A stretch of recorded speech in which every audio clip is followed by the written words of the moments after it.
And so I think it's going to be an interesting conversation to talk about Agenda 2030 and Agenda 2045 from both the esoteric and the exoteric perspective. So with that, I'm going to bring these guys on, and we will get right to it. Hi, Mark. Hi, Michael. How are you? Aaron, thank you so much for inviting me. I'm doing well today. I'm looking forward to this great conversation. I'm doing great. Thanks for having me, Aaron. It's great to be here. I'm looking forward to it. It's going to be very interesting. Mark and I have spoken before. I find him very fascinating, and I'm really interested in what's going to happen tonight. Yeah, me too. I mean, I have some notes here, but I didn't want to make it too structured because I figured it would probably take a natural life of its own. But I mean, as I've actually been preparing for this and even promoting the show, a lot of people, well, some people have said, well, what's Agenda 2030? And most people have not heard of Agenda 2045. So I guess, how would you each summarize what those are? I guess I could speak to that a little bit. They are plans for the future of humanity as laid out by the social engineer and ruling class for what I would call complete full spectrum dominance over human life. And I would even extend that and say it is abject slavery that they are actually planning. They want to move from a place of covert slavery, which they have already actually established in our society, to a place of overt slavery, by which the slavery is completely in our face and actually seen and recognized, yet they are recognized as the rulers and controllers of humanity, and they can step into that role unchallenged. I would call it full spectrum slavery and full spectrum eugenics in every aspect of human life. That would be my summary for it. Yeah, I mean, Agenda 2030 is a complete plan for the absolute registration and control of all living things, including not only human beings, but other species, and the complete digitalization of all of the resources on planet Earth, and inclusive of human beings vis-a-vis many technologies, but also ideology. And of course, it also involves a complete change of the economy into what they call stakeholder capitalism, which is nothing like capitalism. It's nothing like the free market whatsoever. It is a complete centralized control economy.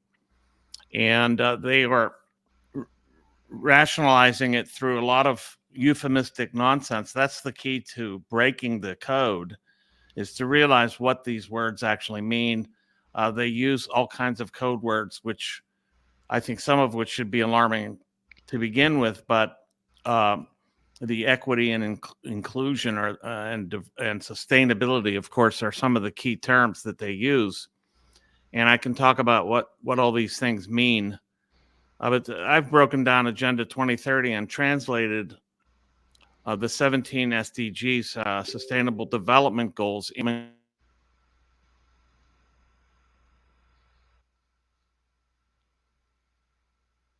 I believe mics were inadvertently muted there.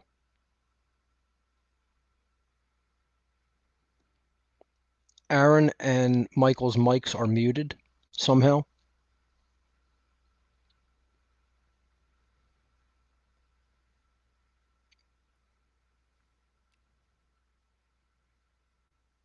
I have no idea how that happened. Aaron, you were just unmuted, but Michael is still somehow muted.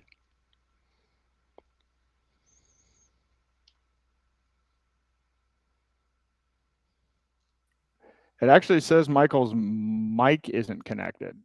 Is there any way that it got disconnected somehow?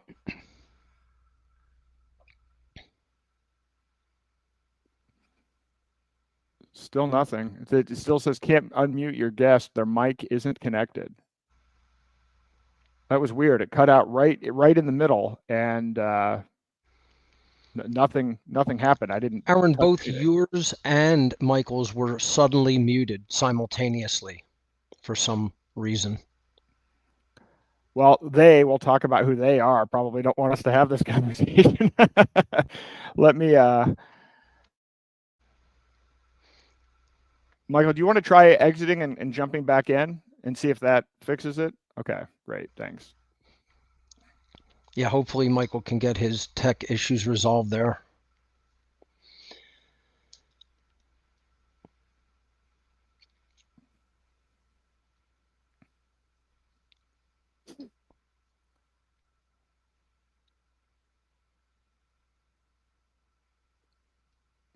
All right, let's see here. Yeah, if Dan says the Matrix is attacking, it looks like. I'm no stranger to tech issues. I understand how that goes. Yeah, me too. I've been having more of them, which is unfortunate. Okay, here we go. There he is. Seems to have a. It's not muted. Let's see, are you there? Yes. Okay, great. I don't know what happened. I didn't do anything. But okay, I was saying that I've translated Agenda 2030's 17 Sustainable Development Goals. Everything is put in this terminology like eradicate poverty, educate the whole world, have gender equality. But all of these things are code. Underneath of it all is a centralized planning and eugenics, because one of the things about gender equality is it's really a means of reducing the birth rate dramatically by virtue of making careerism and so-called, women's health into a means for diminishing the population. So there is a definite eugenics program to it. There's the fourth industrial revolution aspect, which includes all the technologies that we'll probably talk about tonight, digital identity, CBDC, the Internet of Bodies, the Internet of Things, all of these ways of completely tracking and tracing and digitalizing everything on Earth to include them in a circle which is inescapable, really. And that's really what inclusion means, is a totalitarian regime. But anyway, we could talk about all this further. So here's a question. You guys both said they. Who is they? Or who are they? I would say that the people directing this agenda are a ruling class that is constituted of occultists, people who hold and wield hidden knowledge in a way that allows them to manipulate the perceptions of the general population at large. So it is not entirely composed of master occultists, people who really deeply understand the human psyche and who have studied it their entire lives, and whose family bloodlines contain the deep-seated knowledge of human psychology for countless generations, and have basically passed it within their family bloodlines down to the current generations of the control class. But it also includes their order followers and lackeys who will do their bidding for a paycheck and simply say, yeah, I'll do what you want me to do, even if it's immoral, even if it involves completely subjugating and enslaving the population. As long as I get my pay, I get what's mine coming to me, and I get fed to the big beast last. Those order followers and lackeys would have to be included in also who they are, whether they are doing that wittingly or unwittingly. They would be included in the people who are bringing this nightmarish dystopian society to fruition. So it's not only the control class, it's not only the actual social engineers, it's also their order followers and those who carry out their bidding for them. And keeping with your introduction of me, I would say there are some identifiable characters involved. They are the ruling class, and they are, a technocratic ruling class. But they're inclusive of the state, because what they do is they enlist the state in this, of course, forcing legislation into national, regional, and local government. And also, they are massive financial players, inclusive of the central banks, of course, but also major financial players like BlackRock, State Street, Vanguard, UBS, and other financial asset managers who are instituting this kind of stakeholder capitalism regime. So they can, I really appreciate Mark's knowledge about their esoteric knowledge. I don't know that part of it. I have tried to track who these people actually are and what they do. You can look at the board of directors of the WEF, and I'm not saying the WEF. I look at the WEF as like a clearinghouse for these people. It is not the central hub of power. It is a clearinghouse where they share and collect and cooperate to undertake these things. Of course, the UN is deeply involved. They, of course, are the agency that issues Agenda 2030 and Vision 2045. And they are the executive body. But they drive this into the social fabric through many means, including through economics, through technology. They enlist many corporate players, especially in the technology, on the technology end. They bring them in to execute a lot of these plans. And for example, Microsoft is all over Vision 2045. And many other technology companies like Google's very, very much involved. They will be issuing digital identity very shortly. And many other technology companies that are drafted, as it were, to execute all this. So that's how I would identify the they. It is, they are certainly not making themselves entirely known, but there are tracks and traces with breadcrumbs we can follow to see exactly who they are and what they're up to. Well, I was going to say, so what I found, at least my research, and I think maybe Mark, you might have a missing piece that goes back much, much further, but to me, there seems to be kind of these shadowy organizations, the Trilateral Commission, Council on Foreign Relations, Club of Rome, Bilderberg Group, that are kind of pulling the strings behind the scenes. I actually reached out to Patrick Wood. He sent me his list. He's been building a database of the Trilateral Commission for like 40 years, and he actually sent it to me. And he's been tracking it over time. So lo and behold, Larry Fink is on there. You have Jamie Dimon from Chase used to be on there. I think they serve, 3 or 4 year terms. And he's actually even tracked how long these individuals have been on the board. He has an analysis of the breakdown. It's like half are from multinational corporations, and then you have a percentage from academia and a percentage from the political class, and then a percentage from the media. It's a really well done breakdown. And there's really, by the way, this is an interesting thing about AI. Before they started putting on the layers of censorship, you could actually pull some interesting information out. Like, for instance, I wanted to find who's been on the board of directors of all 4 of those companies. You can't actually query that and get a response now. There's actually somebody from the Carnegie Foundation, of all things, that was on the board of all 4 of those, call it shadow organizations. And then I look at the UN, the WEF, the Bank of International Settlements, IMF, World Bank, if I didn't mention those guys. Those 5 organizations are really the front face. But I look at that as more the behind the scenes guys leveraging the state and leveraging taxpayers for additional funding for their private investments. That's kind of my mental outlook on that. And those 5 organizations have an annual budget of $30 billion and employ 65,000 people.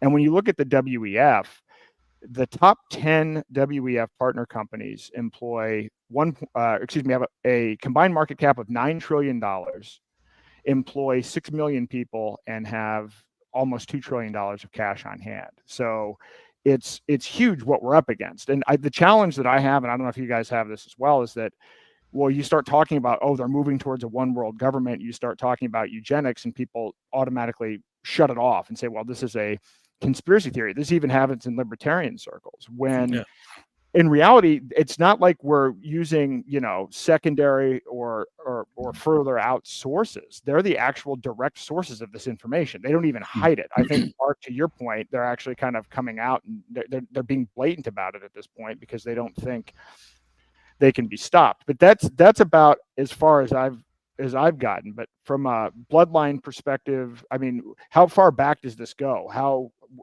you know? I would say that this goes back into human antiquity. We have always been a slave race. That's very difficult for some people to accept from a worldview perspective. But what you really have to do is understand what's being done on this earth is it's human farming. And you have to look at the control class. You have to look at the ruling class of master manipulators, of mind controllers as human farmers. These are people who are running a farm. So think about what a traditional animal farm does for the farming family. It provides them with the resources that they need. It provides them with the food that they are going to eat. It provides them, if they have a surplus, obviously they can sell it and make money and continue with their family lineage down to future generations. Indefinitely, if the farm is run well, or the complex of farms, as it were run efficiently. And that's really all nation states are. That's what the whole world is. It's a complex of human farms. And think about it. They want the farm to be managed sustainably, because if you have too many population of animals on any given farm, regardless of what kind of animal you happen to be farming, it's going to make the farm completely run down and polluted, and you're not going to be able to continue to run that farm efficiently. It's not going to last more than a couple of generations. So they want efficiency on the farm. They want as small and manageable of a population as possible to be able to do the work that they want the human livestock to do, and they want to breed them in such a way that they take on the mindset that the ruling class wants the livestock to take on. That makes them far more easily managed, with far less resources needing to be dedicated to their management. That is really the situation that human beings are in right now, whether they know it or not. I would say that's a very good metaphor. It's actually more than a metaphor. It's probably a very good illustration of what's going on.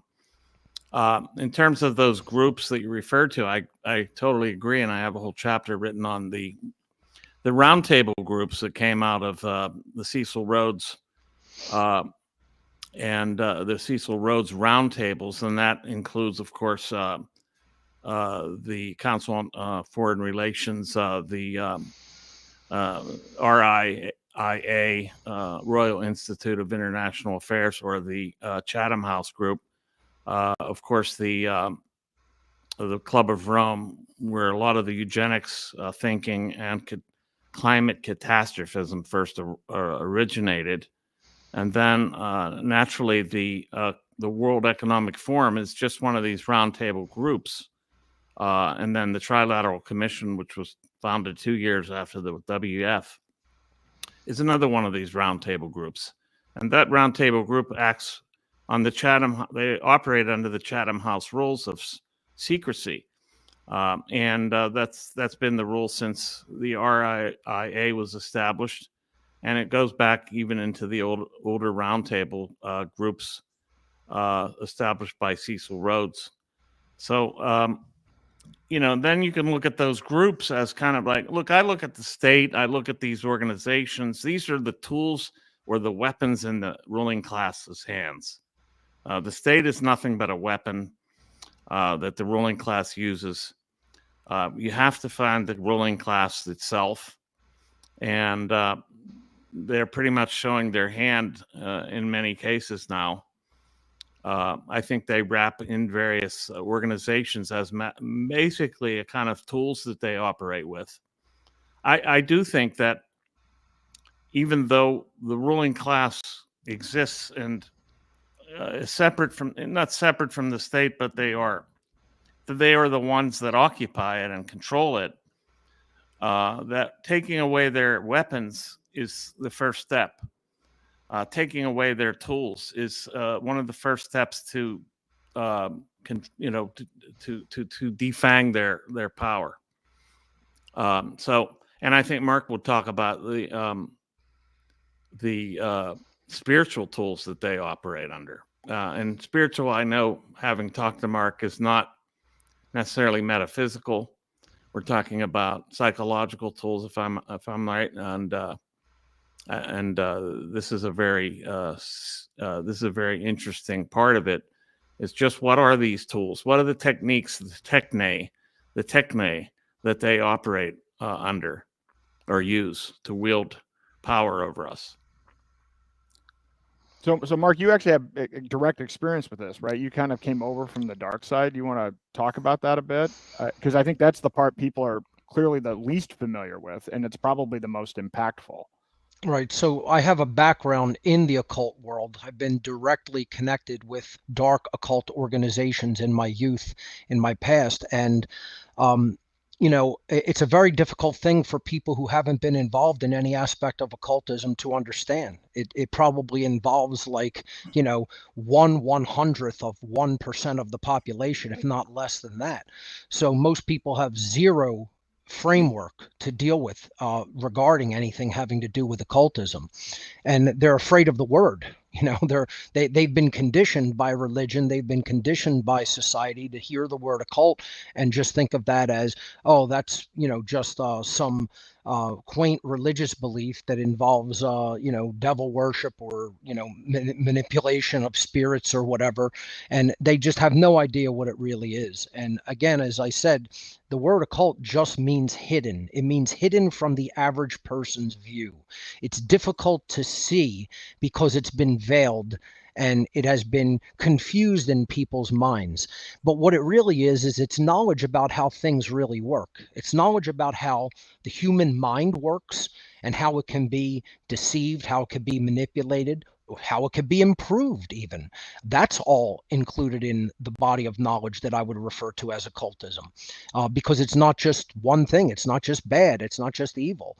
It can be used for the uplift of human consciousness if it's used correctly. And if it's used for manipulation and control, it can be used to destroy people, because it's the knowledge of how the natural world actually works and the rules that govern the natural world, the actual laws that govern the natural world, and that have been hidden from people since time immemorial to keep them ignorant and therefore more easily controlled. And it also, as I said, includes the knowledge of the human psyche and how it works. And these people know more about how human beings work inside their minds than people know about themselves. They have more knowledge of us than we do ourselves, for those of us who don't study deep psychology. I always give people very simple examples of what the occult really is. It's a manipulation game. The dark occult is a manipulation game that if somebody knows more about the human psyche than someone else, they can basically put them on their leash. You look into how politics works. When Obama was on the campaign trail, every single solitary place that he went, there was a plant in the audience. It was a woman who was a member of his campaign organization, and she would pretend to faint in the audience. And he would recognize it happening suddenly. And then he'd say, just make some space for her. You can look this up. It's a video that's online. It's called Obama's Fainting Ladies. They've done a nice job scrubbing it. But this is what occult manipulation through hidden psychology really is. And he offers her his water. He assures the crowd that she's going to be okay. And I say, how doesn't he know that she had a massive aneurysm and is actively dying? Suddenly he's a doctor, right? But it's like the crowd buys into it. And what ideas does that plant into the crowd? Well, he's the most attentive man in the audience because he sees it happen before anybody else does. He's the most knowledgeable man because he knows it's just her getting faint and needing some space and some air. Then he's the most caring person because here, offer her my water. It's a complete and utter staged thing that is just there to play on the emotions and tug on the heartstrings of the people. And they're gullible enough to fall for it because they don't understand how psychopaths operate. And that's really what the whole game is it's psychopaths playing off of other people's emotions who don't know enough about themselves themselves and their own psychology, and they're basically just fools led to the slaughter. To just briefly recount my background, I was involved in dark occult organizations. I became involved with an organization in the west coast of the United States known as the Church of Satan, now centered in New York. Back then, the high priest of the organization was Anton LaVey, who began the organization. He died 1 year after appointing me to the rank of regular priest. People always hear my background story and they say Passio claims he was a high priest. I never said the word high. As I've said many times, the only people who think I was ever a high priest in the Church of Satan were high themselves. The answer is I was one step above the member, the bottom line rank and file member. One step above that is regular priest. He offered me to head a grotto in my tri-state area in Philadelphia. I used to live in Philadelphia. I now live in southeastern Pennsylvania. But I turned down the offer of heading a grotto, which is what they call their covens in this branch of Satanism. And I said I didn't want that responsibility. So he just basically said, well, here's some contacts and you can get involved with other people in your tri-state area. And that's what I did. I then attended meetings and rituals of Satanists and their grottos in the southeastern Pennsylvania, the Delaware, and the northern Maryland area, in that tri-state area. This was back in the 1990s, in the mid 90s into the late 90s. And I saw that people from every single avenue of human society and human institutions, from banking to military to politics to law enforcement, judiciary, public education, medicine, entertainment, everything. There were people who had the worldview of dark occultism and Satanism involved at very high level positions of worldly power in every one of those institutions that attended these homes and meetings and rituals. And that's what opened up my eyes that this is a tight-knit unit. It's not just people looking for individual improvement over their own mentality and to gain knowledge for themselves so they can get a leg up in life. It was a very tight-knit network working together all over the entire world.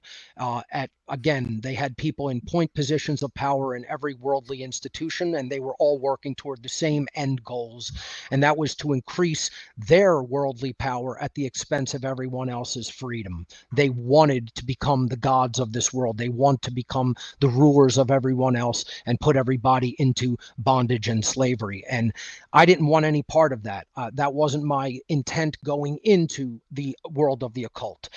Again, as I said, it was egotistical. It was for my own self-benefit, but never to enslave humanity. And when I understood that that's really the goal that these Satanists were working toward, and that they were embedded all over the world in every institution, I pulled back, and my conscience would not allow me to proceed any further. And people think that, it's like a mafia and you're not going to be let out of it. And they just looked at me like, okay, boy, out you go. Don't let the door hit you on the ass on the way out. We don't need you. You need us. You think we need you? It was that cavalier, and that just so what? It's not what people think it is, getting out, if you're not all the way in. See, I wasn't all the way in, knowing where the bodies are buried, quote unquote. I didn't have that level knowledge of their day-to-day activities. So at that point, they just let you walk if you want. And they say, yeah, do your worst. Go tell anybody what you think you saw and what you understand. And, so it's different than people believe it to be. They want you to give of your own free will to be involved to the extent that you want to be involved. And when I said, I don't want anything to do with this from a conscience perspective, they just said, well, go your own way and do what you're going to do, and we'll be over here doing what we're going to do. And they don't just talk. They're very on point and very driven and very knowledgeable and have tons and tons of skill sets and people at their disposal with tons of skill sets to get done what they say they're going to get done. In the freedom movement, it's like herding cats. You know, it's like everybody wants to do their own thing. Nobody's on the same page ideologically or philosophically, and we can't even get people together to accomplish small goals. They're on point and together, like operating like one mind to achieve huge goals. And they don't just talk about it, they get it done. And that's what we need to start doing. How'd you get recruited in the first place? That's I mean, great question. How does recruitment in general work? Well, there is some direct recruiting in the world of dark occultism and Satanism. And that is sort of how it worked for me. I didn't really seek out the appointment. I became a regular rank and file member in the Church of Satan in the early 1990s. And I espoused the ideology through writing and music. I wrote for underground magazines called fanzines, which were popular at the time in music stores and art shops and things like that. And I basically had, like small articles that I would write on the satanic ideology that I would get published in these fanzine, magazines. And then I also had a band. I had a death metal band that espoused the satanic ideology. We were known as Insanity, the word insanity with the word Satan embedded in the middle. We really kind of sort of like pioneered the East Coast death metal sound. And I was the lead vocalist and lyricist. So I injected a lot of the satanic ideology into the lyrics of the band. And, within a couple years, Anton LaVey wrote to me. I did not seek out an appointment for a priesthood within the Church of Satan. Anton LaVey wrote a letter to me asking me, or just basically appointing me as a priest in the Church of Satan, and then asking me if I would head a grotto in my region of the country, because they said they wanted more grottos in the Philadelphia area. So he appointed me priest without any prompting on my behalf, simply by when you join, you fill out an extensive psychological profile in the form of many essay questions that you have to answer. They ask you everything about your worldview and your psychology and your upbringing and your views of life and tastes and preferences, you name it. It's a profile that goes very deep psychologically. So they vet you in a way to see if you're willing from a mindset perspective to go further. And if you are, then they start grooming you. And the organization that they continuously talked about when I attended these meetings was the Club of Rome for me.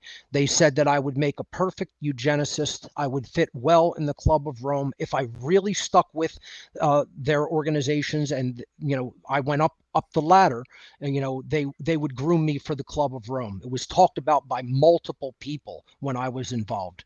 And I'm very, very glad that my conscience would not let me proceed, because when I really saw what it was about from a deeper perspective and got a peek behind the curtain, so to speak, that's when I was still able to pull back. I still had some modicum of conscience active within me, and I was able to pull back from that path in life. And then I became a whistleblower, almost as they suggested, go and tell people, go and do your worst. That's what I set out to do. I set out to be a whistleblower about what this is really about and what their worldview is really about, most of all, and how they foist that worldview off onto the people. They inculcate the people into their worldview, and that's what makes them people who are really suitable for slavery. And we can get into that later.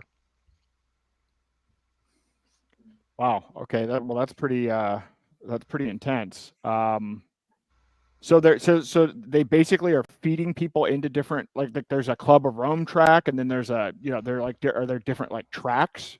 I think that they tried to psychologically vet the individual and see where they would be appropriate as a tool, because that's all they're doing is using people. People to them are tools for their agenda. And they look at what they're good at. They look at what their skill sets are. They look at what their mentality is, and they say, you'd be fit well for this position. So I'm sure some people get funneled into education. Some people get funneled into governance. Some people get funneled into eugenics ops. Some people get funneled into military operations or intelligence. It's about what your characteristics and skill sets would be well suited to move you into as a tool, as I said. So it sounds very hierarchical. Do you know who's at the top? Absolutely, it's hierarchical. I would say who's at the top is, again, who I call the high level dark occultists, the real social engineers, people who run intelligence societies, people who run these multinational think tanks that we've been referencing. It's people who are really behind the scenes in the organizations of all things like that: military industrial complex, pharmaceutical complex. There are people who sit above those organizations. They don't run them from a day-to-day perspective of the physical daily activities of what needs to be done. They run them from an ideological perspective. They're the people who set the direction, just as let's say the World Economic Forum is trying to set the direction for finance and technology. That acts like a think tank, and there are people who would direct that organization that largely are unseen. They're not in the public eye. The people who are in the public eye are the henchmen, the people who are running the day-to-day ops. They're taking marching orders from the real occultists that are above them, and those are ancient family bloodline members that the satanic religion is their family ancestry, worldview, mindset, and belief system. And the planet has been run this way for tens of thousands of years. This is nothing new. Tyranny and slavery are ancient. This is not something that is happening now. This is something that has happened past tense. For tens of thousands of years, humanity has been a slave species.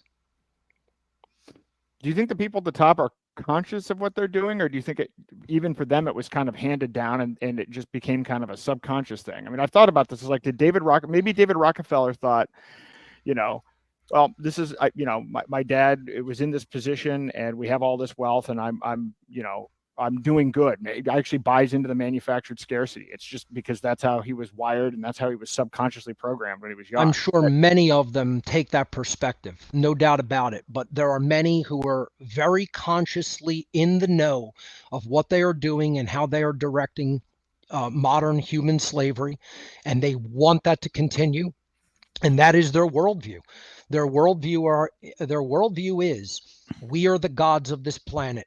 We are going to usurp the place of the creator that made all the laws that govern everything. And we're going to become God in a hell prison rather than, quote unquote, serve in heaven, as John Milton said in Paradise Lost. Their mindset is, it is better to reign in hell than serve in heaven. And that's what they're trying to do on this planet. Turn it into a hellish prison and then rule it with an iron fist. And they're well on their way to doing that.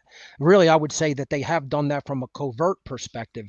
They're only looking to tighten their control through further social engineering and eventually come out in the open as the gods of this planet and rule it overtly. That's their long-term agenda.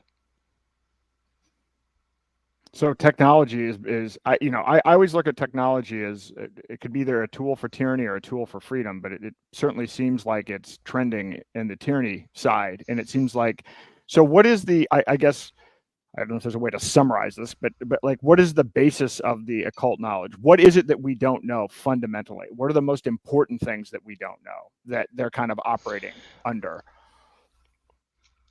Sun Tzu in The Art of War basically said there's two pieces of knowledge that will help you win any war. And we're definitely in a spiritual war. And he said, you have to know yourself and you have to know your enemy. And we don't know either. We don't understand how we operate. We're wandering blind in a desert of ideology without one drop of wisdom or true philosophy, or we don't have the understanding of natural law in hand, which is the knowledge of how the universe operates and essentially gives us behavioral consequence. We have free will to choose the behaviors that we will enact, but we are not insulated from the consequences of those behaviors. That's how free will interacts with natural law. Natural law is essentially karma. It's the way that our actions interact with the laws, the moral laws of nature, the behavioral laws that are set into the universe. They're not man's laws. They're not man-made. And we don't understand how those laws work. And, in addition to that, we don't really understand our enemy or their ideology, which is Satanism. We don't know what Satanism really is. You know, when I was involved in Satanism, it's not the worship of the Christian devil. It's not the worship of some stylized deity with horns and a tail and hooves and, you know, red skin. It's like that's religious little child's fairy tales. That has nothing to do with real world Satanism.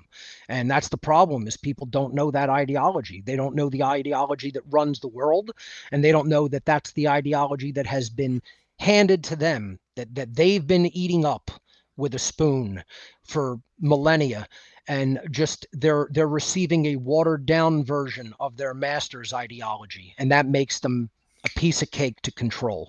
So you know, that's the answer, is we have to know ourselves. We have to know the governing dynamics of behavior in our universe, which is natural law. There you have it, Temet Noske, the Greek know thyself. Yes. Great plaque there, by the way. That's beautiful. My wife got me this for my birthday. So like 5 years ago. So anyway, yeah, I thought you'd like it. And see I would like to ask about psychopathy, because I think psychopathy is a huge part of this, that we are dealing with psychopaths. And on that score, I think Andrew Lobachevsky wrote quite a bit about this in his book, Political Ponerology. Yes. And this really explains basically what we're dealing with in the ruling class is a psychopath class, and we're living under pathocracy, and that is ruled by psychopaths. And so it takes some knowledge of how psychopaths operate. And what they do is they exploit normal human moral codes and normal human responses to behavior, and then they manipulate that.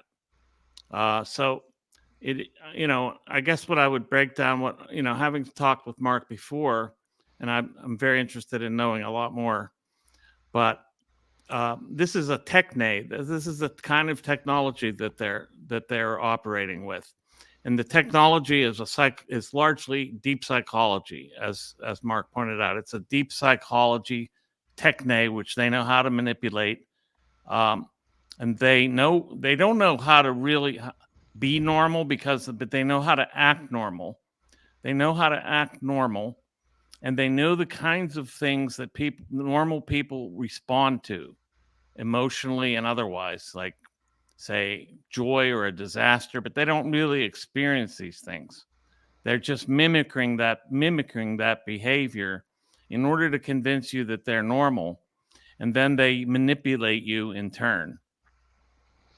Michael, I couldn't have said it any better myself. That's a practically perfect breakdown of their mindset. And that is exactly how I would describe the hierarchical system of control. It is a pathocracy. That's a perfect term. I often refer to the hierarchical form of control as technocratic occultocracy, because it is based in technology. And again, as Aaron very rightly said, technology is a dual-edged sword. It can be used for control. It can be used for the uplift of humanity. I love technology personally. I think it's one of the keys to getting out of this prison, is we have to use it to amplify our voices and communicate and, publish what we know and teach others. It's about reaching out to others once we have learned what's going on. And we have to do that through technology. That's what will give us reach in our society. And, it's a technocratic occultocracy. It's ruled by the occult, and it's ruled by occult psychopaths. These are people with a very, very, very deeply poisonous worldview. And their worldview, as I said, is elevate the self to godhood, right? The self is all that matters. It doesn't matter what happens to anybody else. It doesn't matter what happens to anybody else's freedom, as long as we're in control, as long as we're the apex predators. And their second tenet, that's their very first tenet, the self elevated to godhood. Okay. The second tenet of their religion, of their worldview, is moral relativism. There's no such thing as right and wrong. We get to make all that up. It's not an objective standard in nature that we have to learn, that we have to try to understand and then align our behavior to it. No, no, no. We get to decide what's right and wrong. We get to arbitrate that whole thing. And we'll tell you what's right and what's wrong, and we'll write it into our laws because we want to become the authors, the authority of what's real in nature. And, not the creator of the universe. We want that to be us. And then you take that, you extrapolate that out a little bit, and they take on the worldview that includes social Darwinism. The idea that, well, since our genetics got us here and we're in a position to rule others, that it's perfectly normal and natural for us to organize society like a pack of vicious animals, and we'll mimic that Darwinistic worldview in the human social domain, and that'll work out really well because the humans who are willing to do the most ruthless things as an animal at the apex of their pecking order is willing to do, those humans will come out on top, and that'll work out really well for everyone in the world. It'll be a great society. And, just extrapolate that one out to its final conclusion or final solution, as it were, and you have eugenics. You have, well, since we're the basic gods of this society and we're at the top of our pecking order as the apex predators, then we're going to decide who lives and who dies, who's allowed to propagate their genes and who's not. And that's what these long-term agenda visions are all about. They're about how are they going to conduct worldwide eugenics operations to kill who they want, leave who they want, so that they can be the work mule class for the administrator class and the ultimate ruling class above them. Yeah, and I would like that in there about the psychopathy, is that psychopathy is genetically transmitted. So this makes sense in terms of the bloodlines that Mark's talking about, because there's a genetic component to this. So they're breeding psychopaths effectively, and then I think it can be epigenetically transferred. Yes. So that people learn psychopathy and then pass it along in the next generation. It's amazing how fast epigenetics can work, where you can actually produce a psychopath within a space of one generation. Absolutely. This is known as this breakdown is known as primary psychopathy and secondary psychopathy in general medical terms. So primary they are realizing that there is some sort of a genetic component to it. I don't think it's been completely discovered exactly what causes it or triggers it. I've speculated on that in my research. That goes into a whole other area of research, which I don't know if this particular podcast will have the time or the purview for, but you can look that up in my work. And then there's secondary psychopathy, which is a learned behavior. It is about conditions that operate in our environment, and the types of information that we receive and the worldview that we develop, and that is definitely learned and transmitted culturally. And sadly, I mean, most people scientifically, they believe that there's far less than 1% of human beings are primary psychopaths. It's maybe 0.5%, maybe less than that. And unfortunately, there is such a tendency toward, again, as you said, epigenetic furtherance of a worldview. A psychopathic worldview can propagate, as you said, in under a human generation now. And sadly, some of the estimates are that 20% of our population could be borderline psychopathic. This is what they're trying to recruit. They want to recruit the people who will do harmful things to others just because they want to, or just because they're given a small reward, financially or socially, etc. And that's who they're looking to recruit into their ranks. And they've done a great job of it. They have recruited those people. You could just think about how many people in our society overall, percentage-wise, would not do an immoral behavior to someone else if offered a certain amount of money. it's got to be a tremendously small amount of people. Most people, if the number is high enough, they will conduct an immoral behavior for that payoff, for that payday. And that's the only metric that anyone really needs to really gauge how moral a people are. And the ultimate law of morality, the ultimate law of nature is, as a species becomes more moral, they become more free. And as a species becomes more immoral and is willing to do immoral things to their fellow men and women for whatever, favors are promised to them, that whole species in the aggregate becomes more and more enslaved and loses their rights and freedom. That is how natural law actually works. As a matter of fact, that's the secret of all the secret societies in all of human history, is what is the dynamic that actually governs human freedom. And that's what they're trying to hide. That's one of the biggest pieces of occult knowledge that there is. And you ask people in the freedom movement, just ask them, what is the actual dynamic that governs whether a whole population of beings is free or enslaved? Almost zero will say morality, because that's the correct answer. And that's the secret of secrets of the occult. That's it right there. The law of freedom. And the kind of morality they erect in its place, because they erect a kind of what Lobachevsky calls paramoralisms. And this is based on a basic, effectively an inversion of morality. It's an inversion scheme, but it is based on relativism underneath, because you can't invert morality unless you believe that there's it's completely relative to your own position. So they establish these paramoralisms or paramorality, and then they are able to make people believe that that's moral, that is actually the morality. It is unbelievable. So that they're able to take people and to twist their moral systems into something else.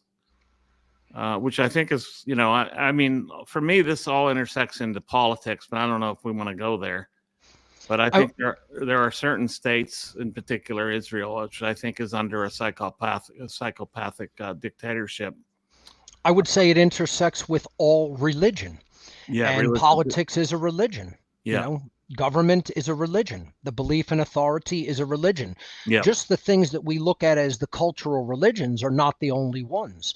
This is actually the twisting of words to say it only includes this, this, and this, like, Christianity, Judaism, Islam, maybe Buddhism or Hinduism, and that's about it. And it's like there's way more religions than that.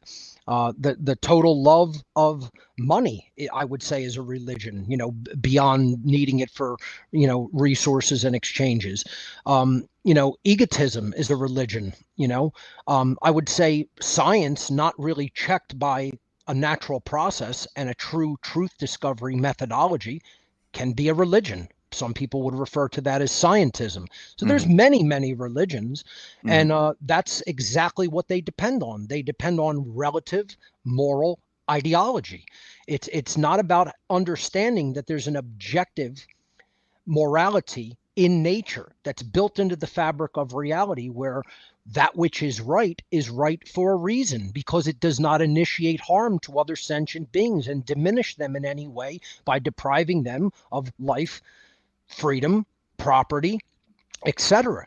And wrongdoings do initiate those harms. They do initiate harm against other sentient beings by taking something from them that diminishes the other being in a way that you don't have the natural right to take from them. So all forms of harm and wrongdoing are based on theft, because all rights are based on property, right? There's only really one natural law that says don't do this behavior, and it's don't steal, because every wrongdoing is based on a theft. Murder, assault, rape, theft, trespass, coercion, deception. And to bring it back into the Agenda 2030 a little bit more, one of the major thefts, or I should say heists that are underway, heists that are underway, is identity. Yes. They are in the process of basically stealing identity, and then enslaving us through identity, a digital identity, which is a broad panoply of things, and then controlling identity, and then thereby controlling people. And so, like the digital identity is a massive heist. It's a grand larceny, really, is what it is. So that the individual is no longer owning of themselves because their identity has become the property of these people. Absolutely. There's so many ways that they want to conduct this societal control. I mean, we could break it down. Think about the things that people generally require for life and do to sustain life and improve life, right? If you just look at those dynamics, and we could break them down, and that is what their agenda is into 2030 to 2045 and beyond. First of all life is energy. Everything requires energy in some form or another. We're going to break down energy. We're going to transmute energy. We're going to use energy.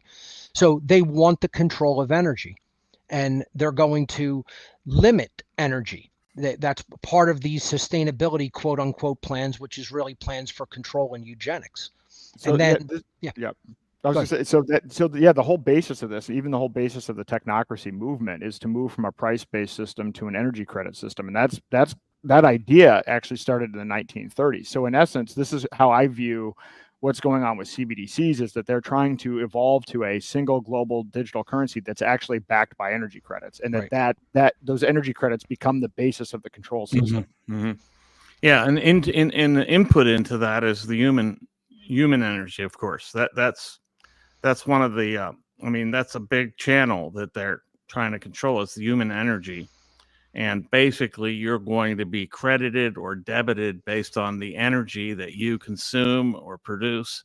And that will be completely owned, in effect, and controlled through their through their various technologies. But I think to broaden out the idea of technology, I would argue that technology is inclusive of the things that Mark's talking about, which is it's know-how.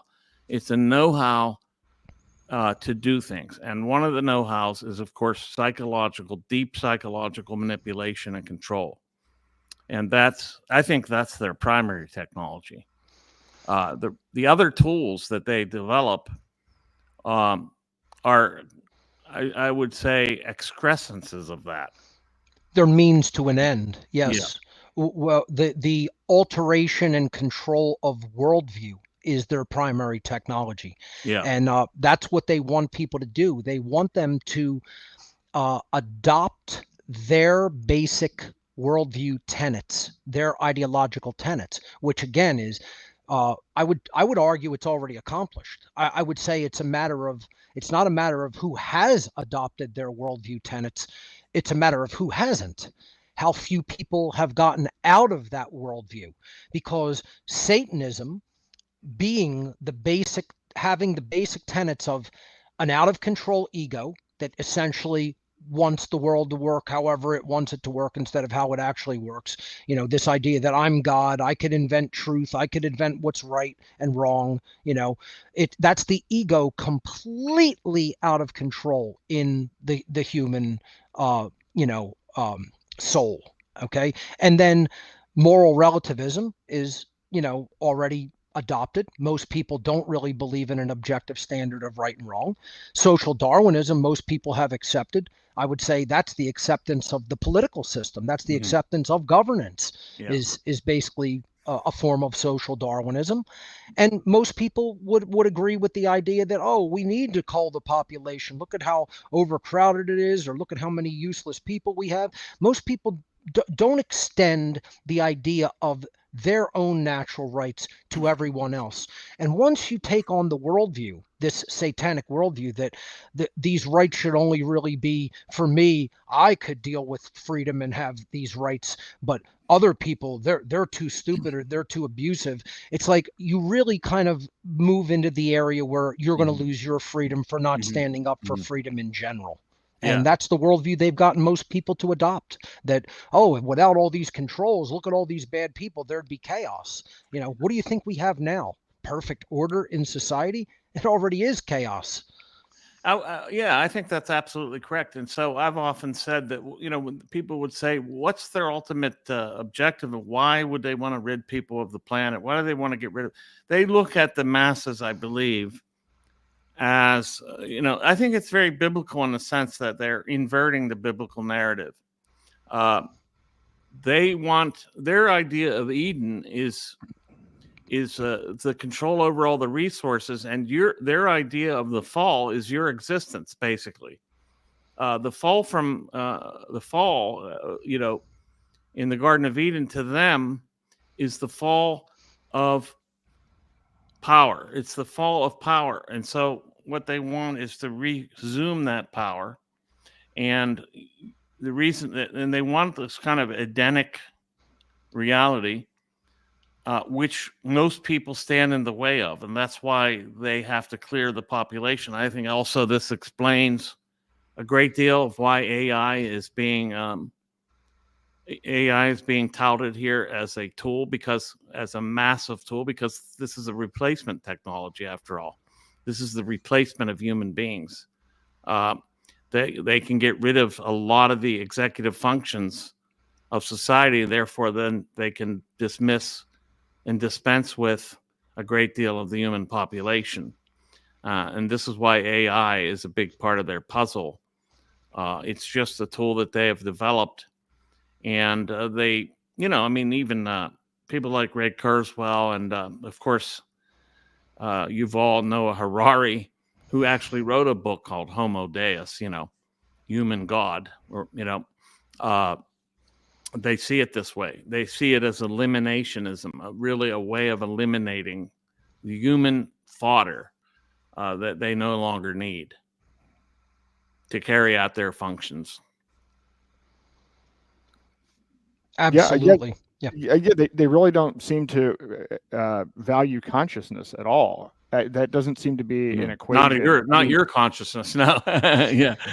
No, we're just an energy system. One of the things that I've struggled with, I guess, in the last year and a half is the more I look into this, it's like, oh, you know, I'm worried about Agenda 2030, and the more I dig into it, is we already have it. It's kind of like with CBDCs. Well, we already have CBDCs. I mean, our money is printed out of thin air. The federal government issues an IOU. The Fed prints it in using an Oracle database. Our money is 92% digital. It's already trackable. There are 13 federal programs tracking our money. And then somebody will say, well, yeah, but we're not like China. We don't have a social credit system. What do you think the tax code is? What's a 401k? What's a mortgage? What's all of these things? We just don't have a user interface. We just don't know what our score is. But all of our behaviors are already being punished and rewarded through the tax code. So for us to sit here and say, well, we're free, you know, we're not. We're for me, it's how would you even know? Like, I think we are already enslaved. So it's hard to how do we communicate this fact? Because people always think that there's something over the horizon, and you wake up and it's like, no, you've been this way for probably your whole life. Like, that seems to me the new challenge that I'm dealing with. Look at how many CBDCs people, in particular. Yeah, look at how many people have been deplatformed, demonetized, you know, silenced, censored. I mean, this is another big part of their control, the control of communication and knowledge. You know, that's why they want to put constraints on the internet and keep shutting down communication systems between people, keep shutting down people be able to move money as resources privately. You know, that's why they hate privacy coins. That's why they hate real encryption and real privacy. You know, that doesn't fall into their agenda. You know, they want to control every aspect of life, energy, land, food, money and finance, people, the way they live, housing, crowd people into like 250 square foot apartments, transportation, medicine, education. And then, as we're talking about here, communication, deplatforming and silencing people. That's part of a social identity, a social credit score. It's just not overtly referred to as that and accepted as that yet in language. But as Aaron said, we basically already have it. Yeah. They haven't printed out or made it available to you formally, but it's definitely there. So and to me, when I look at the difference between 2030 and 2045 is really kind of more on the lines of transhumanism and the complete destruction of humanity. I mean, that seems to be the big component when I look into the 2045 side of this, I guess. So what do we do here? I guess we're back to this, because I mean, I've watched a lot. I've read your book, your most recent book. I've read several of your books, Michael, and I've watched a ton of your videos, Mark, and I like what you have to say about kind of, I mean, we're not willing to sacrifice. We don't know what the problem is, but what do we do? How do we go about tackling this?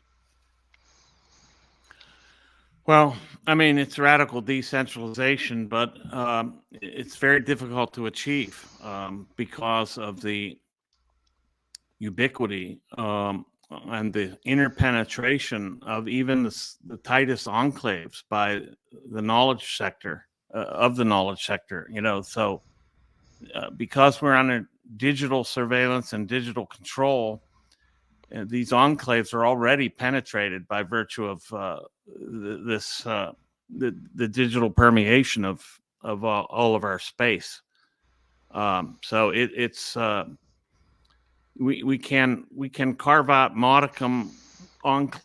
modicum of control. There are degrees of freedom. I know that it's often idealized as you're free or you're not, but there are different degrees, I believe, and we're fighting for a modicum. We're fighting for a beachhead in order to expand, is the way I see it.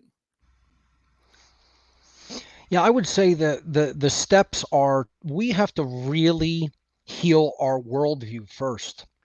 I find that it's worldview that is the biggest problem. And let me put that into perspective. One of the things that I think people really have to deeply understand is what human nature really is. This is something that's probably the most hotly contested and controversial part of my work, from a perspective of how many people vitriolically disagree with my conclusions regarding this. There's been this endless debate between nature and nurture.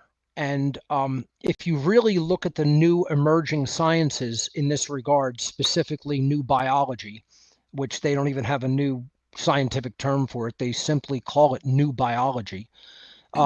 You really have to understand that epigenetics plays probably the largest role in how human beings perceive reality and then subsequently behave. And that means that it's information that is the determining factor. It is not, people aren't born into the world a ravening, authoritarian. Okay, that's a learned worldview and a learned behavior. People don't come into the world just wanting to commit violence upon other people because of whatever belief that drives them to that. They don't come in with that belief. This is learned behavior, and this is experience in the world, experiences in their environment. So the idea that human nature is all bad or all good are both radically incorrect. The real true nature of the human being is simply that we are a biological being that is capable of being programmed. We have as our main characteristic of mind programmability. We can be fed, we can be given information, information fed into us, and then a worldview will develop that will be the driver of subsequent behavior. Mm-hmm. And if we understand that that's the worldview of, that's the nature of a human being, then we understand that the information that constitutes the worldview is the solution. That is what has to be changed. Our beliefs and worldview completely influence the way we behave in the world as individuals. So if the worldview changes, the subsequent behavior that we enact changes. If the worldview gets on equal grounds, on equal footing, in alignment with natural law, behaviors will be in alignment with natural law, and therefore more freedom will be cultivated in the world. Conversely, if our worldview stays satanic, if it stays in this destructive, completely egocentric, characteristics of the worldview, all of the behaviors that are going to be driven by that worldview are going to continue to be immoral and support immoral things and immoral behaviors that other people do, like government and authority. And therefore, as a society in the aggregate, we're going to go down into the path of more and more totalitarianism and slavery. So that's the thing that has to change the most, is people's worldview. What people think and believe is what is leading to the way the world is. This is the first occult principle, the very first occult tenet or worldview principle that underlays all natural laws is everything stems from mind. Everything that is manifested in our reality stems from our collective state of mind. Things that happen in our world are driven by our individual mindset in our lives, but things that happen in our world are driven by the collective mindset of the people. That, unfortunately, is satanic and immoral in the aggregate. There's no question about it. Otherwise, we wouldn't be being enslaved. See, the law dictates the input and the outcome, right? So if the world is in a state of entering total enslavement, if we're on the way to total enslavement, and I don't think anybody within the sound of our voice really listening and really paying attention with any modicum of intelligence would disagree that's the path we're on, then that means the input has to have been immoral behavior. And immoral behavior in the aggregate means, by definition, the worldview had to be immoral and satanic. And again, if you have a problem with those words because they reflect too much of biblical terms, that doesn't really matter. You can call it an egotistical worldview. You can call it a worldview of pure selfishness, a worldview based on, exactly, an imbalanced psyche. Call it whatever you want. I call it what I feel it really is, which is a satanic worldview. Okay, and that's who's running the show, are people with that mentation and ideology, right? If we change that worldview, the subsequent behavior changes, and then the manifested condition changes. That's the occult knowledge. This is what people have yet to understand, and they think they're going to change it by voting for someone, making a new monetary system, making a new technology. All the new forms of dealing with each other and new forms of technology. That's great, but really, unless the worldview is straightened out first, nothing can really be improved, because behavior is going to be the same. And I just give a very quick anecdotal example before turning it back over to you guys. But think about just the crypto sector, right? Let's talk about something we all kind of have interest in and are on pretty much the same page about. And Aaron, your presentation the other day in New Jersey, in Central Jersey, was brilliant. You said the things to the audience that I've been trying to say to my community of people for the past 7 years. You were so on point. It was absolutely astounding. I really enjoyed everything that you did there in that workshop. But think about that, what we did with crypto, right? And especially things like Bitcoin, we took the same consciousness into what was supposed to be a new emerging paradigm, right? And the same thing happened. We went in there with satanic consciousness. This was supposed to be something that it was going to be the Federal Reserve killer. It was going to be the thing that gets us away from government-controlled fiat currency, opens up people's ability to transact with each other. Everybody's their own financial institution, their own bank, and money becomes free-flowing and, free from government control. Okay, that was the idea. Did it really work out like that? No. The core coders have poor consciousness. The people who are using it have poor consciousness. The people trying to get involved with it and speculate on it have poor consciousness. And they all came in with the same consciousness. And then it turned into the same basic way of interacting, where you have new central banks set up. Those are the big exchanges like Binance, Coinbase, etc., and so forth, right? You have, instead of Goldman Sachs, you have the new exchanges, right? It's because we're open up to a whole world of speculators with ETFs and things like that, and it's become a stock market instead of an actual currency. Right? So the idea here is the consciousness never changed. If the consciousness would have changed, that technology would be working as it's supposed to. But we keep bringing degraded satanic consciousness into something that's supposed to be a new, fresh, clean paradigm. And what we see happen is the same degradation that happened in other sectors of human life. Nothing's ever going to change just because we slap a new label on something, make some new technology, invent a new platform or whatever. Nothing can ultimately change in the long term until the human mind and the way we think changes. Then we'll see real change in society. And that operates according to true occult principles. So I want to run something by you that might seem wacky, and I've never shared this with anyone outside of my wife and a few other people. It actually even relates to this Temetnosky thing, but so I went through a process in 2019. So prior to 2019, I was an objectivist, I was an atheist.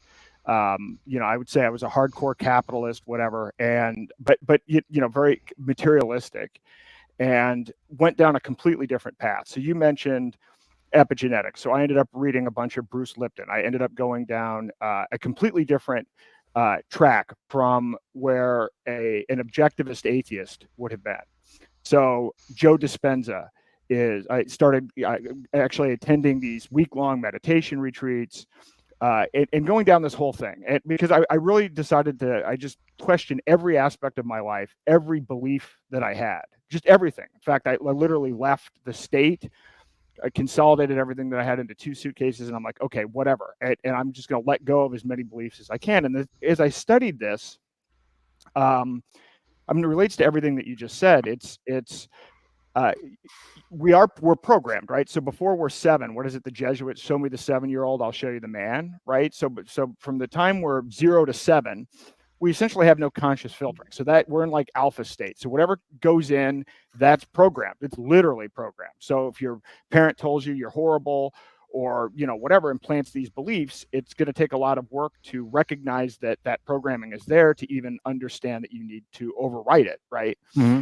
And then we have school that does indoctrination, and then in the higher up you go, the more the indoctrination, and then we have education and everything else. So I went through this process. Dr. Joe Dispenza does these things called mind movies, but I actually really started getting into this and I started playing with different frequencies. So, basically using binaural beats and a whole variety of things. You see a kaleidoscope here. And I tried to kind of derive, and even being in the Liberty movement as part of the Free State Project, then I started looking at cults. Then I started looking at belief systems, and I was never religious, so I didn't have to overwrite anything. And I actually kept on going back to looking at this, like, well, where did this text come from? And then you're like, well, this story was repeated here earlier. And I actually got all the way back to the Hermetic principles. That's actually what I found was the core of this. And so I created this mind movie with a couple of people. I'm not going to go through the kaleidoscope or any of the music, but the idea behind this is you come up with, you try to pair a thought with an emotion, an elevated emotion. And that this kind of, if you bang that into your subconscious, then that you still have to do work, but that will actually overwrite whatever programming is there. And I'm going to show you guys this. It might seem like it's a little bit hokey, but this is what I came up with. And this is before COVID, and then I got on a different path. So I'll read it. I'm expanding my consciousness. I'm self-healing. I am co-creating a voluntary, peaceful, caring network. I spent a lot of time trying to craft that. I'm co-creating a voluntary, peaceful, caring network that empowers individual solutions. A voluntary, peaceful, caring network that shares love and know-how. voluntary, peaceful, caring network that fosters accountability and integrity. Voluntary, peaceful, caring network that self-learns and evolves, that grows organically, that self-sustains, and then finally is decentralized. So, so anyway, so because we talked, so all right, so changing thoughts. So okay, so how do you change thoughts? How do we? So this is what I ended up with. I don't know whether this is right or wrong, or whether this is even useful. I haven't been doing this because then COVID hit, but then I kind of simplified it to just this free will, love, decentralization, and abundance, which somehow I don't even know how I did that transformation. But I would say what you're doing there, Aaron, is internal shadow work, and you're doing it with a technological component with that imagery. And as I see, it's all based on nature. A lot of nature's processes in there, you know, from growth to healing to, you had some cymatics imagery in there. I say absolutely to all of that. All of those are great affirmations. So you're doing self-directed shadow work with a technological component with that imagery, which I think is great. All right. Well, yeah, and actually, I had thought, and I was trying to introduce this to other people. So this was a group mind movie because I'm like, well, okay, if you get a group together, because you look at organizations. I mean, even in the liberty movement, we all know, we're all sitting here right now. We know how liberty movements go, and a lot of the language in here is because I've seen how liberty movements have gone. And then when I was examining cults, I'm like, you know, is there any way to do this without it turning into a sex cult or something that's like, you know, way off purpose, where it ends up being a control system? Like, I actually spent a lot of time researching all of this stuff, whether it's Nexium or Scientology or whatever it is, or Landmark, and trying to figure out, well, what are the common, like, how do we avoid this, what seems to be even Osho, this inevitable, you know, end state with these things? And I don't have the answers. I other than actually before COVID, that's what I was spending all my time on. Now somehow I'm focused on CBDCs, so I don't even know if this is coherent. I kind of apologize because this might even be off topic, but I thought maybe it was, because we talked about we've got to change thoughts, we've got to change emotions and actions. And so what's a process? This was a process that I came up with for trying to do that, but you know, I guess I'm just I'm looking for. I would add also, just, you know, I also came from the dark side, just another alley of the dark side, from Marxism. And for me, my worldview changed in a heartbeat.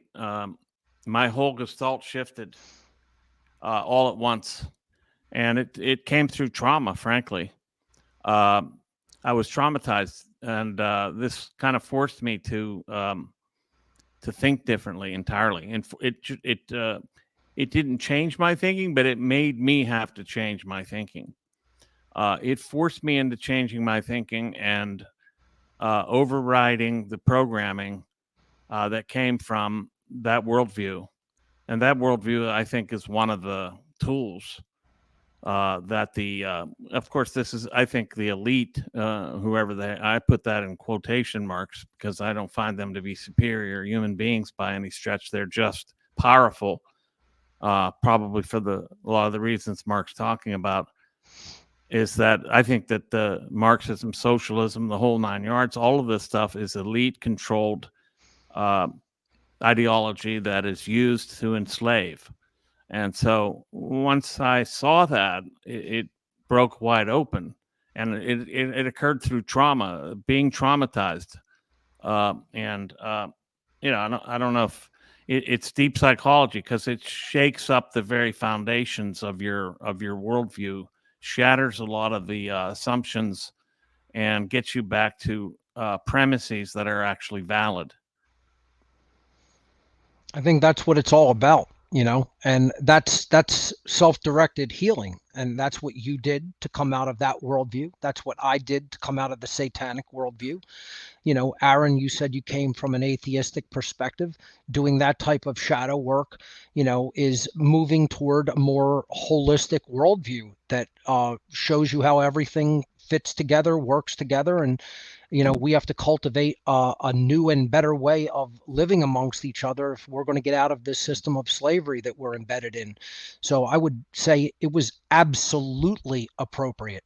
And, I think it's well done. And I'm actually going to be giving a shadow work seminar probably sometime in late 2025. And I'm going to incorporate my methods. That's one perfectly valid method as far as I can see and tell, based on what you were doing, the reason you're doing it, and the approach that you took. I have a slightly different methodology that I employed that I'm going to share with people. But it is all about really getting rid of you're filtering out the negative satanic worldview. That isn't to say you don't pay attention to what's going on around us that is negative and is working toward human enslavement. You must absolutely stay abreast of all of that stuff. But you have to do the healing of the internal trauma and the damaged psychological worldview. That is the center of everything that these people do. As long as people stay in that worldview, they'll be able to control their behavior. So once that worldview is healed, that person cannot really be controlled anymore, and that's going to be a nightmare for them. So I think that I think we're coming to a good, well, not a good conclusion, but so then how are they using technology? It seems like it's more difficult for us to do this work. It seems as they add more of the technology, as they add CBDCs, as they add social credit systems, it becomes more difficult to do this kind of work. I mean, I feel like we're behind on this. Maybe we aren't, but it certainly seems like we're behind. And it doesn't seem like there are that many people that are doing this kind of work. That's exactly true, because they're distracted. They have every form of mindless entertainment available to them. They have tons and tons of other types of distractions in their lives. They're every waking moment is often taken by worrying about the acquisition of whatever resources they need for their basic survival needs. Yeah. And they don't want to make the time for it. And I'm not saying those are excuses. They're still not even valid excuses. We have to recognize the utmost importance of doing self-corrective work upon ourselves. It's not about what we want to change in the external world until we do the work to change what's going on in the internal world. And we have to make the time to do those things. But you're absolutely correct, is they're trying to distract us in every conceivable way from doing that type of work. But that work still remains of paramount importance if we're going to solve this problem. Well, and one thing that occurs to me is they use propaganda and censorship and fear. And one thing that I try to really catch myself to make sure that I don't start doing is utilizing their tactics. Right. And I'm actually seeing a lot of people, even in the liberty movement, saying, well, we've got to outdo them at propaganda. We've got to, do this, this, and this. And I'll give you an example. So it's related to this Roger Ver campaign. We want to try to get him a pardon. And, and so part of the issue is he can't speak. These attorneys have told him probably not to speak, or he might even be thrown back in prison for making extrajudiciary statements. And so the DOJ speaks, they put out a press release, and then the mainstream media picks up whatever the headlines are. So then all of a sudden the Google searches are whatever the DOJ branded it. But, it occurs to me that, love and gratitude works better than fear, or at least it should. Maybe this is a hunch. I don't know if it actually works, but it seems to me that it should work. I mean, what are your thoughts on that? How do you fight, I guess more generally, not if that's the right approach, how do you fight propaganda without becoming them? How do you fight them without becoming them? If you want to take that, Michael, I'll respond after. Yeah, I mean, I think, just sort of going back a little bit to what you were saying about, the introduction of all these new technology. And I think that we can get under all of their technologies and techne and ideological programming and propaganda. We can get underneath of it. We can get out from under it. And I think that the way to do that is the kind of things you're talking about, what you were saying about your own self healing and what Mark's talking about. I don't think that it's we don't need to fight fire with fire. We don't want to wield the tools of Satanism to fight it. I think we want to know what's the truth and seek it, and do it through self-examination and in our relationship with others. I don't think it's not that complicated, and I don't believe that the human psyche can be, well, it can be totally hijacked, but I believe that the hijacking can be undone. If I didn't believe that, I would kill myself, frankly. I would agree, and it can be undone. It's going to be a tremendous task. That's why I and many other occultists have referred to that as the great work, because it's not, showing up to a party and, partying our way out of this. It's really putting our nose to the grindstone and doing a tremendous amount of work. It's self-improvement, and then we have to encourage other people to do those same techniques of self-improvement. If we become moral, we become free.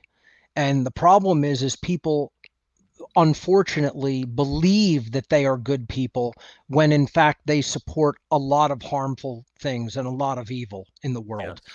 And that makes them complicit with that evil, not good people. So we have to publish and communicate and spread the word and elevate our voice, amplify our voice in every conceivable way. Do it so much that they can't censor it. Do it so much that it does end runs around the censorship. Do it every day on the street. Do it every day with our family members, every day with our friends. I refer to that as what, other people who are attempting to do self-improvement have called it is petty tyranny. Petty tyranny will prevent macro tyranny. And people who hear the term petty tyranny, if they're not familiar with it, think it's a bad thing. It is not a bad thing. It simply means that you're on top of other people to do their own self-improvement work. And you don't just give them carte blanche to pass that work and pass nature's process.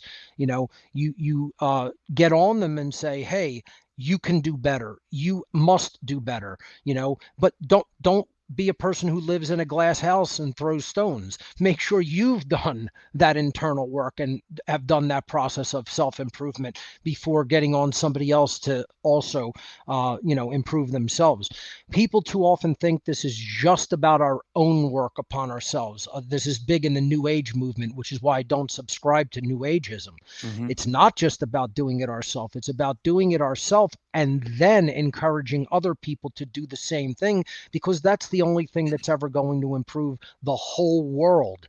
Individuals can improve themselves, but ultimately we have to have numbers. It's not about just like one person's just going to become a very, very good and moral person and then the whole world's going to change. It doesn't work like that. Right. Everybody has to come together and stop this crazy thinking that totalitarianism and control can somehow lead to a good outcome for humanity. And we have to understand that real morality is the answer and real freedom is the answer. Then we're going to reach unlimited human potential and probably become a type 1 civilization and beyond, and go on to do things we can scarcely imagine. That's one potential for humanity, and I think we can possibly reach that if we share those same goals of self-improvement and the attempts to improve our fellow man and woman. Otherwise, I wouldn't say a word. I wouldn't do this kind of work if I felt that it was impossible. It's going to be a long, hard road from where we're at right now. But I still, to this very day, do think that it is possible. I believe that it's possible too, but I'm just wondering, like tactically. So, okay, here we are. It's probably going to be us part of driving this process. What do we do? Because, and again, I look back, the problem I have with this is that a lot of these cults started out with, it even sounded like they had this intention. And then it's really easy for these things to get hijacked and infiltrated. And in fact, they're probably deliberately infiltrated by the satanic folks. Just as they're looking to recruit, they're also probably looking to disrupt. Mm-hmm. So what's that? So how do we do this? Because I saw your video. I think it was recently, Mark, the 7 reasons the freedom movement is failing. Yes. So it is. I mean, there's hope. I think we all agree that there's hope, but I think we might all agree that we're not really winning right now either. So there's still hope, but we've got to transform where we are into somewhere else. The freedom movement doesn't understand the enemy. They don't understand their ideology. They're still onto largely incorrect, quote, solutions that aren't really the solutions. They're not onto the understanding of natural law. That's the biggest problem. All of the movements and that degenerated into cults that you previously mentioned, yes, that's a big pitfall to watch out for. We don't want any cult of celebrity rising. We don't want this degenerating into a religion. Natural law is a science. It doesn't require a belief system. It is not a belief. It is simply the way something works in nature, no different than gravity or electromagnetism. But it's the observation of that too, the observation of it and the accordance with it. That's right.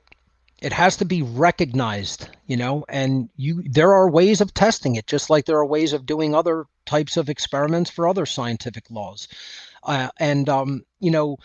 If we really base our understanding on true moral principles, and we understand that is the dynamic upon which freedom is hinged, then the freedom movement can go on to great things.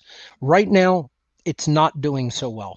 And I get on it. I mean, I really lay into people. I've been vitriolically laying into the freedom movement, in recent times, because I feel like they have a higher standard of moral responsibility, and I feel like more should be expected of them. They should be held to a higher standard, period. And I feel like it's lazy in a lot of ways. It's people who don't want to step into the responsibility that this war demands of them.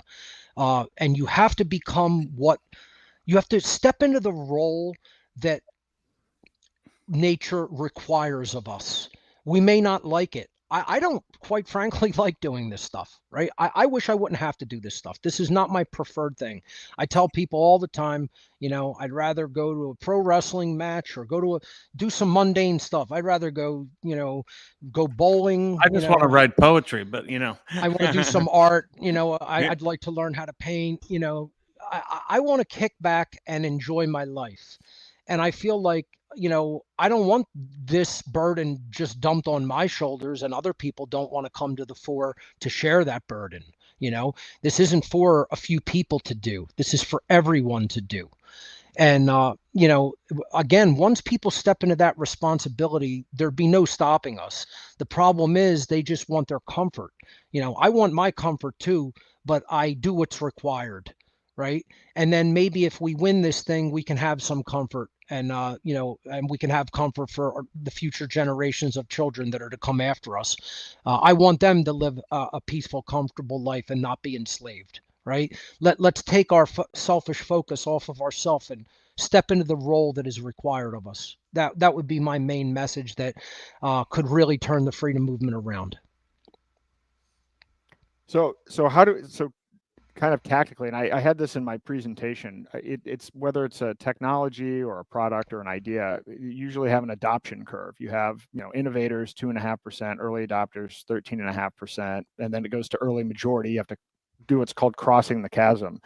So where do we find our 2.5% with this? And I say this as I'm in the Free State Project, and so I think it becomes easier for people to understand if they can see success, right? I think maybe part of the idea of geographic concentration is that part of why I came up with that Mind movie was that, as of 2019, I would say that the Free State Project was not firing on all those dimensions. In fact, some of the language in there I put in there, some of those affirmations were corrective of the movement. Not that I did anything with it. Nobody's ever seen it. It had nothing to, but I was the chair of the Free State Project for a while, and there's some stuff that's just kind of, after a while, to your point about responsibility, where I'm like, what are we doing here? Why am I dealing with?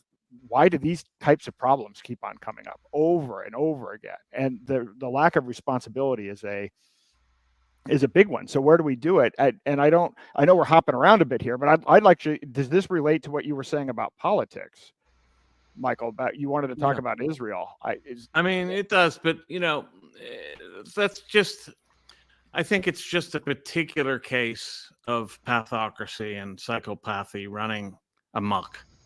It's the worst case, I think, in the world today, but I don't think it's unique in a sense that it's the only and historically the only case. It's just the one that to me is most conspicuous. And I think it's pernicious in many, many regards. I mean, it's we're the batteries of this slaughter. We're the batteries that the state is tapping to fuel it, and we need to find a way to unplug ourselves from that. But I don't think it's anything that unusual, except that it's just, to me, the most conspicuous case of psychopathy in the state. Yeah, I think it shows where religiously driven mindset can bring us. Mm-hmm. And especially if then you combine that with the authoritarianism of government. Yeah. And I agree, it's one of the worst scenarios taking place right now. And it's a shame that it's from an older religious tradition that is supposed to be about God's laws. What people fail to see, like they fail to see other allegorical traditions and connections, is a chosen people is not based upon genetics or race. It's based upon behavior. Mm-hmm. People will find themselves in favor of in the favor of the Creator when Mm-hmm. they behave in a moral capacity, not in a genocidal capacity, So and it shows you also the abuse victim trauma cycle. Yes, that's correct. It's traumatized people often identify with the traumatizer and then traumatize others. Mm-hmm. And that also works in the inverse, where people who have been traumatized can identify as the victim and then continue to play the victim and pass the victimhood down to others. So we have to break that trauma abuse cycle. We have to break it on an individual scale, and we have to break it on a collective scale. My work talks about this a lot. And again, at some point, I'm going to give some of the very simple, down-to-earth, day-to-day techniques that we can do to do that type of self-directed healing. And I'm going to call that a shadow work seminar, to go within and really acknowledge and deal with the most self-destructive aspects of ourselves, stuff that most people will not like doing. It's very hard work. It's the deepest psychological work that really can be done, and therefore I would call it some of the deepest spiritual work that can be done. But if we don't do it, we're going to be destroyed by that shadow side as a species. And if we do it, we'll integrate that shadow side, heal it and integrate it. And again, that will enable so much potential for us as individuals and as a species, because we'll get out of this self-destructive tendency of the belief in authority and the belief in the moral legitimacy of government and the satanic mindset and worldview and this out of control egotism and psychopathy and enabling psychopaths to rule over us. We can defeat those things, but again, it's going to have to come from self-directed healing and true self-love, because only a self-loathing species will allow this to continue. We have to come into a state of true self-love, not destructive, egotistical, out of control, putting the ego up on a pedestal, but real love of the true self. And we do that type of introspective work.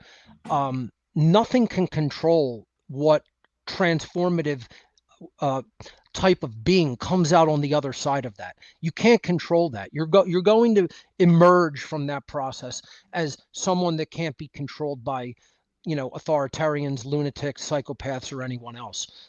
We become truly sovereign individuals capable of self-governance and truly running our own lives and developing potential, again, that, as I've said before, we can scarcely imagine at this point. Yep. Well, I think that makes sense. I wonder if there's a way to do this without having to hit serious trauma. And then what do we do about the fact that through the educational system and these other institutions, people are going through the indoctrination. So there's a whole new factory of people being put, like, the battle here is pretty intense, and they're churning out the other side. They're turning them out faster than they can be reclaimed by the human race, I'm afraid. But it doesn't mean these people are irredeemable in the sense of recapture. They can recoup their humanity through what we're talking about. I believe they can. The mind is very plastic. It is able to be worked into multiple conditions, even within a human lifetime. It means that it is flexible. It is malleable. It's able to be reworked. That's the good news. Is that most mental conditions are not permanent. Most psychological conditions are not permanent. With work, they can be reshaped and reconditioned. But there has to be that work. There has to be genuine sincerity to want to do that self-improvement. And then it is a malleable condition. Definitely. When are you holding the seminar, Mark? Because I want to refer some people to it. I don't want to give a firm date right now because it's going to be a huge amount of research and work to organize. It will be online. I'm not going to do it in a physical venue, so it will be taking place online. It will be a webinar.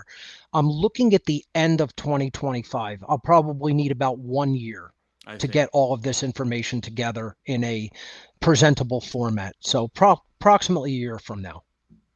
Gotcha. If everything is still here and working, and I'm still here, and what can suffering people do in the meanwhile?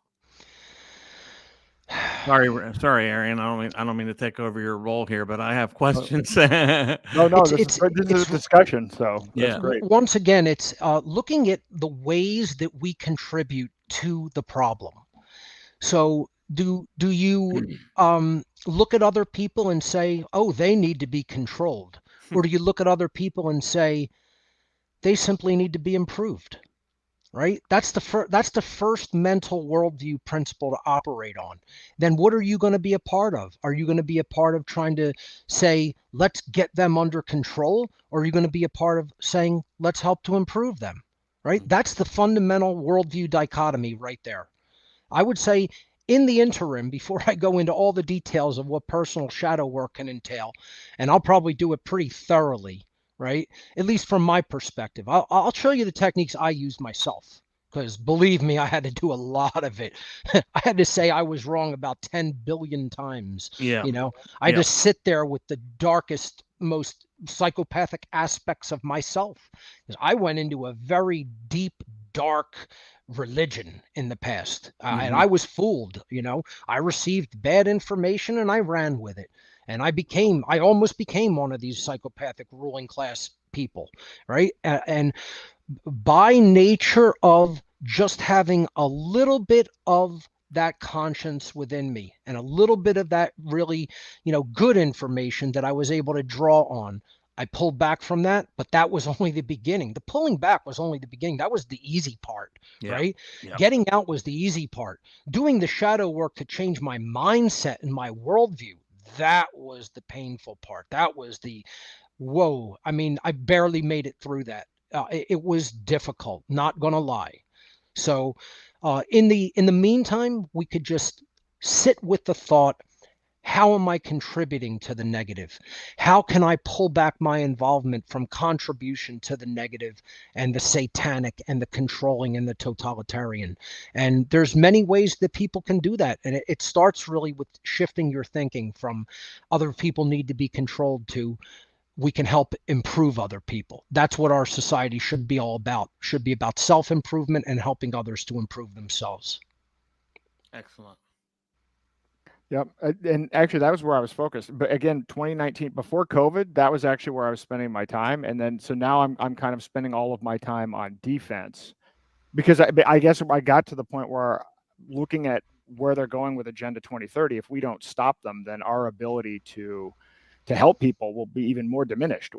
That's how I got to where I am. But I'm glad we're having this conversation, because it's bringing up a lot of stuff for me that I haven't actually thought about for 5 years. You got to do both. I mean, we have to make people aware of what's taking place. I mean, I think we did an excellent job of that in the early part of this, and then it shifted into that, the psychological component, which I think is the most critical and important.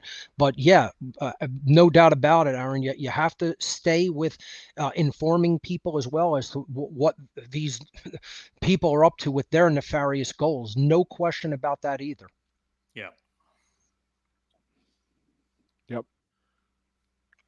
Great. Well, it's going. I don't know how much time you guys have. We could go for a long time. I mean, I've really enjoyed this, and I know we could go a lot of different ways, and we could probably talk for a week. But well, why don't we resume at another time and come back and talk further? I mean, it's a good.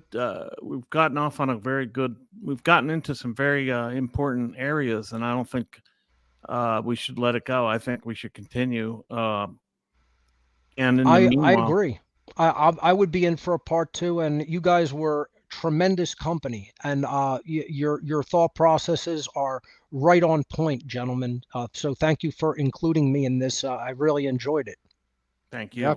Thank you for coming. This was great. I guess let me see if there are any questions here. I guess Dan's got. Can we have this panel at PorcFest, please? So we'll see. Maybe that would be fun. All right. Well, listen, I appreciate your time. Yeah, let's schedule a follow-up. But this was really, I'm sure I'm going to be thinking about this quite a bit for the next while. Let's do a follow-up. And again, I very much appreciate the time. Thank you so much. My pleasure. Thank you. Bye. Bye-bye.